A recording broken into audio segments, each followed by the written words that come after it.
আজ সকালে ঘুম থেকে ওঠার পর যেই কিনা দরজা খুলে বাইরে যায় গিয়ে দেখি চারিদিকে পুরো কুয়াশায় ভরা। আর এইখানে ঠান্ডা প্রচণ্ড পরিমাণে পড়ে মাঝে মধ্যে। আমরা যখন প্রথম প্রথম এখানে এসেছিলাম আমাদের রুমের যে মালিক সে আমাদের বলে যে এখানে নাকি টেম্পারেচার 2 থেকে 3 ডিগ্রি পর্যন্ত চলে যায়। বাট আমি যতদিন এখানে ছিলাম ততদিনের মধ্যে লোয়েস্ট যে টেম্পারেচার আমি এখানে দেখেছি সেটা হচ্ছে 6 থেকে 7 ডিগ্রি। আর এইদিকে আমি তোমাদের যেগুলো দেখাচ্ছি এগুলো হচ্ছে এখানকার লোকেরা জমিতে জল দেয়, তো সেই জল দেওয়ারই সামগ্রী, পাইপ টাইপ এইসব। সো হ্যালো গাইস, তোমাদের আবারও একটা নতুন ভিডিওতে ভেরি ভেরি ওয়েলকাম। তারপর আমি চলে আসি আমাদের ট্যাঙ্কির কাছে দেখতে যে সকালবেলা জল এসেছিলো কিনা। কারণ যেহেতু এখন প্রচণ্ড ঠান্ডা পড়েছে তাই আমরা সকালবেলা উঠি না, তো আমাদের জল ভরাও হয় না সকালবেলা, না দেখা হয় যে জল এসেছিলো কিনা।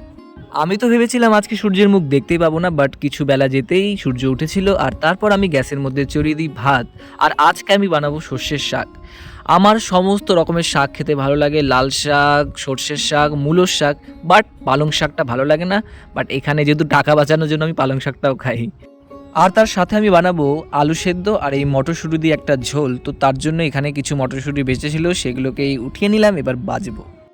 আর অ্যাজ অলওয়েজ গাইস, আমি ভিডিও বানাতে বানাতে ভুলে যাই যে আমি ভিডিও বানাচ্ছি। তো এইদিকে আমার রান্না হয়ে গেছে, লুক দেখে জাজ করো না, কারণ আমি রান্না পারি না, বাট হ্যাঁ খেতে ভালো হয়েছিল।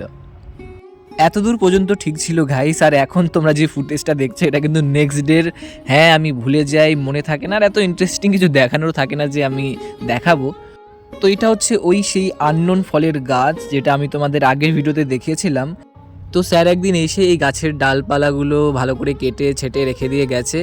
তো সকালবেলা ঘুম থেকে ওঠার পর আমি দেখলাম, তো ভাবলাম এটাকে সাফ করে দিই, নাহলে স্যার এসে বলবে যে তোমরা এই রুমে আছো, তোমাদের কোনো দায়িত্ববোধ নেই। তো হ্যাঁ, সেটা একটু সাফ করা যাক। আর এইদিকে আমি আমার ফোনটা পেছনের পাঁচিলে রেখেছিলাম রেকর্ডিংয়ের জন্য। আর রেকর্ড করার পর দেখি পুরো কালো ভূত রেকর্ডিং হয়েছে, ক্লিন কিছু দেখা যাচ্ছিল। দেখতে পাও না দেখতে পাও নি কিন্তু কথা না, যেহেতু আমরা এই রুমে ফ্রিতে থাকি, একদম ফ্রিতে বিনামূল্যে, তাই জন্য মাঝে মধ্যে এই সমস্ত কাজ করতে হয়। মাঝে মধ্যে আমরা একটু ঘাসও সাফ করে দিই, এই করে দিই সেই করে দিই, টুকিটাকি এইসব করতে হয়। মানে না, আমার তো কোনো করার ইচ্ছে নেই, বাট হ্যাঁ যেহেতু ফ্রিতে আছি ওই যে বললাম, তো করতে হয় একটু। আর মেরা কারি মেহনত কে বাদ এটা পুরো একদম সাফ হয়ে গেছে। এবার আমি কি আবার ঘুমাবো, কারণ এখন যেহেতু আমাদের উইন্টার ভ্যাকেশন চলছে, তাই খাওয়া, ঘুমানোর, ফোন দেখা ছাড়া আমার কোনো কাজ নেই। তো তারপর ভাবলাম কেননা তোমাদের সাথে আমাদের একটু বাগানটাও শেয়ার করে দিই। এই দিকে দেখো আমাদের বেগুনের চারা যেগুলো আমরা লাগিয়েছিলাম, বেগুনের চারা লাগাইনি মানে বীজ ফেলেছিলাম, তো সেখান থেকে এখন বেগুনের গাছ হচ্ছে।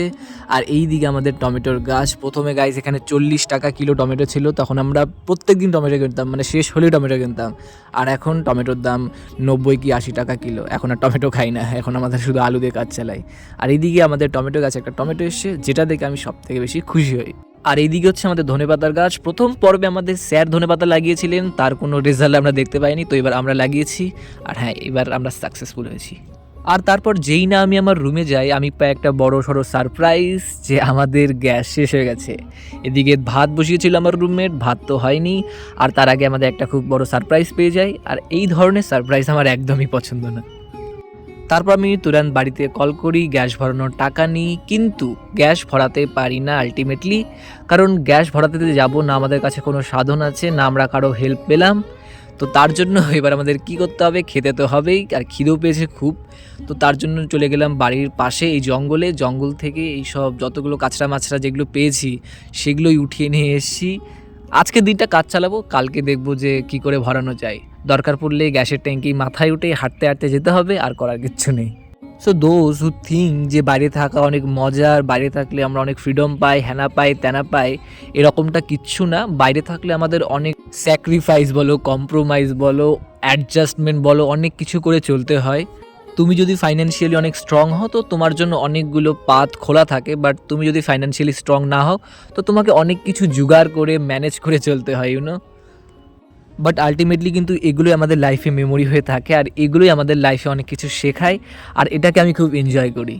দ্য নেক্সট আমাদের এদিকে দেশি চুলা বানানো কমপ্লিট হয়ে যায়, যেখানে আমার কোনো কন্ট্রিবিউশন নেই, আমার রুমমেটই সব কিছু করে। আর এইদিকে আমি ভাতের হাঁড়ি সব কিছু নিয়ে চলে এসেছি। আজকে একেবারে পুরো দিনের রান্না হবে, যাতে রাতেরবেলা আমাদের টেনশন করতে না হয়। এই যে ভিডিও শুরুতে বললাম, কাল যে করেই হোক গ্যাস ভরাতেই হবে, কারণ সামনে নিউ ইয়ার, আর নিউ ইয়ার একটু ভালো মন্দ খেতে হবে। তো সেই উনুনে আমরা তো এত কিছু রান্না করতে পারবো না, আমার দ্বারা তো পসিবল না। আর এইটা হচ্ছে আমার ভিডিওর লাস্ট ক্লিপ। আমাদের ভাত রান্না হয়ে গেছিলো। আর হ্যাঁ, আমরা আলু সানা ভেবেছিলাম করব, কিন্তু আমার রুমমেট আলুর ঝোল বানিয়েছিল। So that's it for today.